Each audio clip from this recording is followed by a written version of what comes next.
It's been rough in Thames Ditton tonight, is it? I've got all kinds of things to tell you. I bet you have. Yeah. Have you got a PowerPoint again? Yeah. This is what did Andy buy? What did Andy buy? So I think the intro would be along the lines of, like, last video we talked about this Multistrada thing. Okay. Because I want to buy one. I got my friends to help me. They were a fat load of just a useless bunch of fuckers, and and so I want to tell you what I bought and why. Can you make sure you've got your facts right this time? Well, I only got one litre. Yeah. On the fucking... I can't believe that you've got a fucking Lisa out. That's insane, isn't it? Right. Well,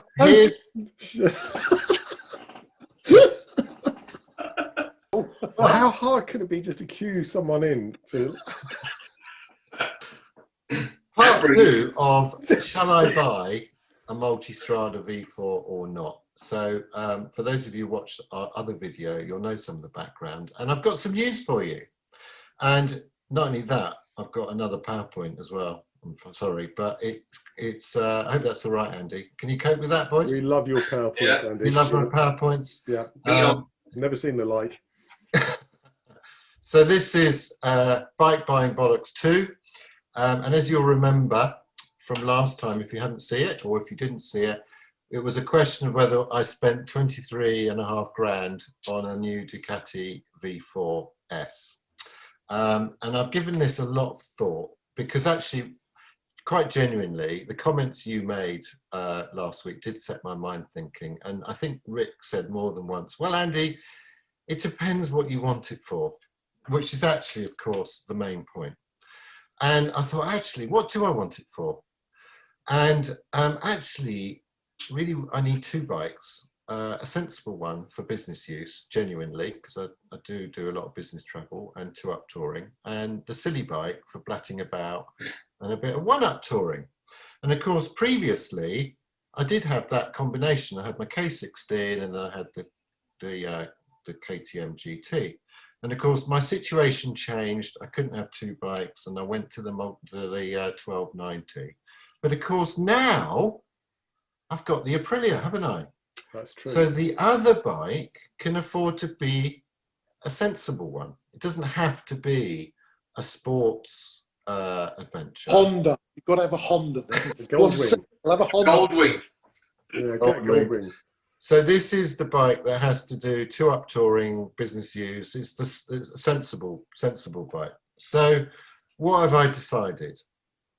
Right. Well, I did actually price up that again, because I did love it. And it was, as I said in the video, actually less expensive. And that's a hell of a lot of bike. That's a lot of talk, isn't it? That's a lot of bike. Wow. But as we said, I don't need one that big. So what have I done? Well, I have reserved one of those, but just in case. Do you know what I think I'm going to buy? No.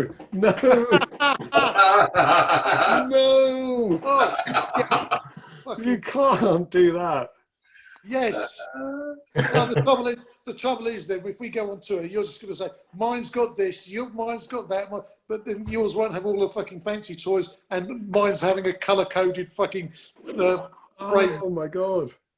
So how many comments? The thing is, when we go on tour, boys, I'll be on the Aprilia. Well, I don't think you will, because you'll find that so comfy, you'll just ride it all the time.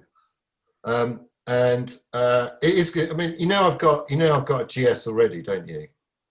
No. The old one. Oh yeah. In the De Chevaux. Yeah. I mean, actually, I've learned quite a lot about that engine.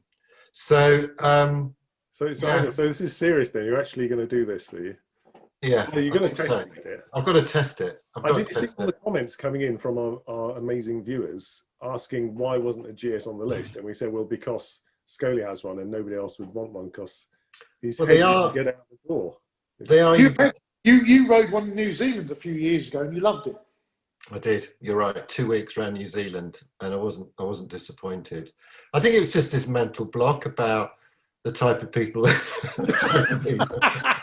going to be the selling point? It's only if the GS really, I ride it and I really can't get on with it. So I mean, I do ride. I will ride it properly, not for like an hour. But if I think about what I loved about the K16, it was the fact that everything just worked. You know, you got the really good wheelie thing, whatever they call it. The navigation's all built in. It's a big bike. I will get the Adventure. I won't mess around with a smaller one. The Adventure's not that much more expensive, really, is it? But, you know. The big advantage you'll have with the Adventure is that you will suddenly find that you're filling up once a week as opposed to once every 2 or 3 days. And trust me, going into the petrol station is just a fag these days. So, you know, 350-mile range, bloody marvellous, mate. Absolutely brilliant. The Scully, which one have you got? I've got the 2017 GSA, the Adventure. So what's the difference between that then and the thing he's going to ride?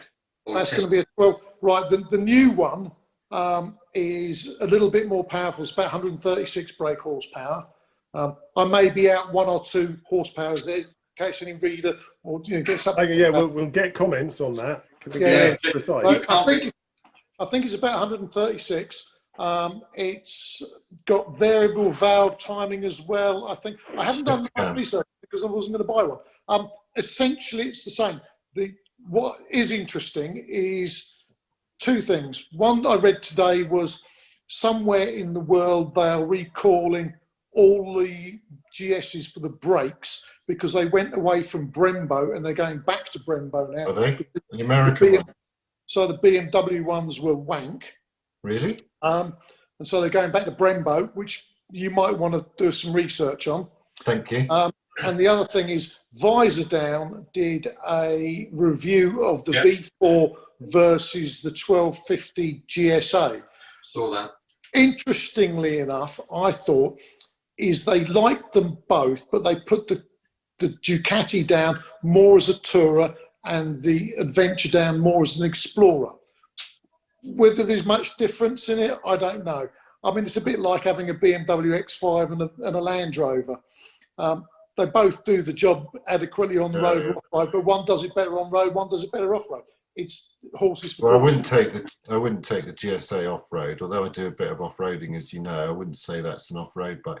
They basically got a grey one, a rally, which is this, and then they've got the new 40th edition, which is black and yellow. Oh yeah, the Bumblebee. That's quite Bumblebee. nice. And they do it in Didn't we black have as a well. debate on the last video about spoked wheels and that you'd never have spoked wheels? Yeah. Are you getting spoked? So how much of the last video can we believe that you're now going back on everything you said, basically? No, don't change the wheels. I changed the wheels. I hate spoke wheels. Pain in the arse to clean. The spokes come loose on them. I just swapped mine out and sold them. I have got a spoke key because I do adjust my spokes on my dirt bikes. But anyway, but it feels like it's the right. I'm more excited about that than I am buying another KTM because I have had KTMs and I just think it would do what I want it to do. It's not. I don't need something really sporty. Although the 1250, you remember you said when we were in the Picos, Rick, you said I could do with a 2nd or 3rd gear or something slightly taller 2nd or whatever you said. Yeah. The range of torque, it's a much flatter torque curve. And there's a lot, and we also talked about the fact that they run out of puff. Remember saying that? Well, there's got a lot more power later on. So, I'd just like to refer you back to, I think it was the Picos and a certain closed road drag strip we had.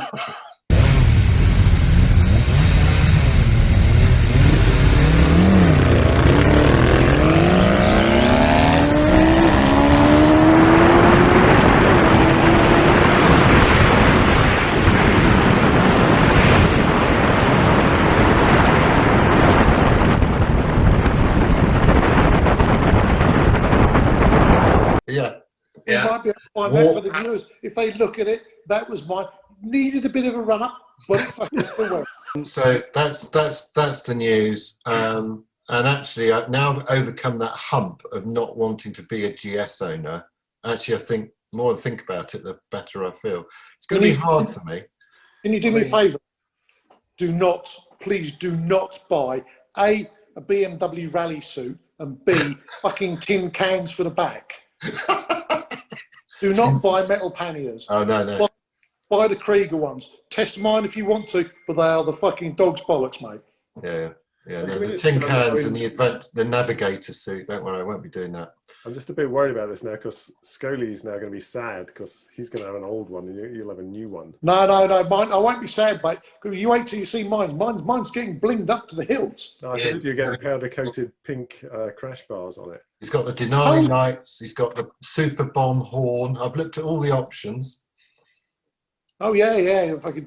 Are you going to put some excess lighting on it as well, like Scully's done? No. So I'd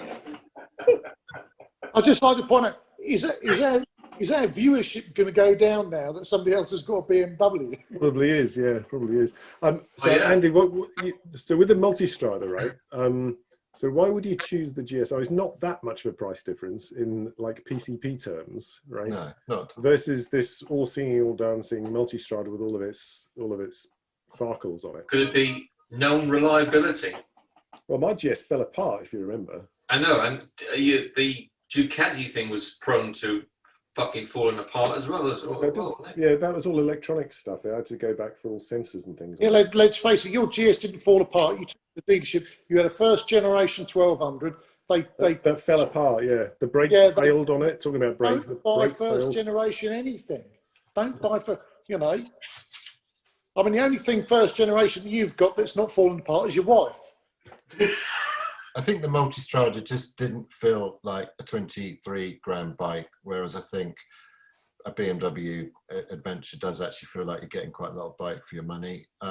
It's pretty bloody. It's a great engine. It ticked the boxes for me in terms of being smooth, power, and all the rest of it. But it just didn't. I didn't get off it thinking, "Wow, what an amazing bike!" And I'm hoping that's what will happen when I get off the GS. I think, yeah, this is the bike for the job. You just got, and it's the Strada is just that much smaller, and I think I quite like a big bike from a long distance touring tour, something quite solid. They have got a massive presence from the front end. Yeah. What about you, Pritchard? What do you think? This is all a bit of a blow for us small bike guys, isn't it? Yeah, well, I think. Well, it's each to his own, isn't it? He's bought it for a particular need. Unlike the rest of us, he has a selection of machines to choose. So I've got a one for all. You've got a one for all. Scully's got a mini stable, and he's got a Harley Davidson and a GS. But the Harley's only going to come out on nice days and whatever days. But you've got all these other fucking bikes that tick all the other boxes, like the loony bike, the off-road bike, the sensible bike. Have you got a sensible bike? Don't think so. The GS will be that, won't it? Yes. It's got a KTM. So, I mean, we proved when we went away that you can go touring on a medium size. I wouldn't say a small bike, but certainly an under 1,000cc quite comfortably. We've discussed that already. I'm more than happy with mine, but then I can totally see why you want something maybe a bit more comfortable for two-up touring. I think two-up changes the game quite a bit. Yeah, and I think I took that Brutali 800 to out to Austria, didn't I? That was a mistake, wasn't it? Yeah, that wasn't. Yeah. Interesting. So it sounds like a done deal then, despite the test drive still waiting to happen, doesn't it? Should we talk about technology bits and pieces as well? Because there was a lot of tech on the Ducati that we talked about last time. Yeah. So can I just interrupt you there for a second? Talking about tech, back to that visor down video with the GS and the V4. What was interesting on that is they pointed out all the tech on the V4, but what they didn't do, as they don't do in most of the videos, is point out some of the foibles that you found, Andy, with actual use. So on paper, it looks like this has got this, got this, got this, but actually the usability of it was very poor. Well, I've done a lot. That was a classic. I've done a lot more research, so my tech update actually is going to, hopefully, you'll find very interesting, as will our viewers. So just for a quick recap about, for those that haven't seen the last video, the thing, and I used the word annoyed or pissed off quite a bit, and I was more frustrated that here we are in the age where technology is all about being designed for what the user needs, and this was failing. So if you remember, you know, you could have your app on your phone, your bespoke Ducati Connect app, and it would give you navigation and music and everything, but you were restricted to one navigation. So I've done a lot more research about this, and come and see our separate video about bike tech, the future. Scully, can you go back to where you were? Oh, for fuck's sake. Continuity. Pay attention. Fucking Hollywood, this fucking ain't, you know. This is what Hollywood's like, mate. 3, 2, 1, go. So, bottom line, thank you very much for your advice, guys, and thank to everyone in for your comments. Really, really useful. And I'm not buying a V4 Multistrada. It's not the bike for me. It's not for what I want. And I will probably be seen on a GS Adventure before very long. So thank you very much. Thanks for listening, and see you again soon.